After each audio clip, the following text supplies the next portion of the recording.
Pinapausukan natin guys yung ating kulungan, ayan, para matanggal. Tapos pagtapos natin pausukan, i-disinfect natin, i-sprayhan natin. Kaya linabas ko muna yung aking mga kambing.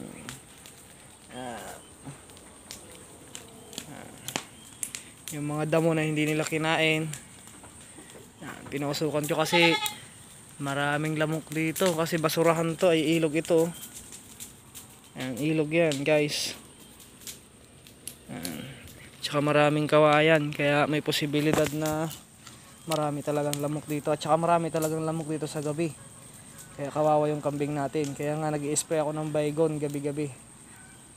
Nag-i-spray ako ng baygon para hindi sila malamukan ng gusto. Dito kayo, dito. Nasusunog na ang aking kulungan. Sunog sa aking kulungan. Ano. Sunog na.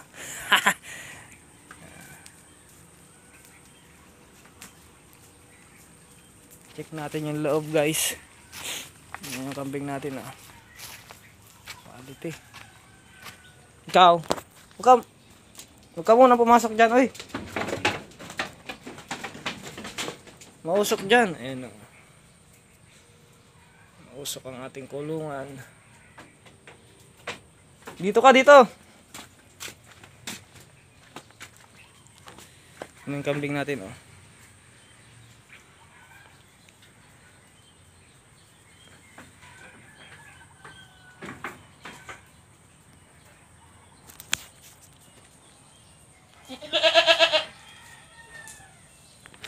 Ito yung baygon, oh. Yan, oh.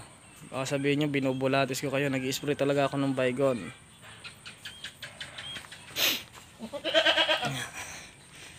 Sinusunog natin.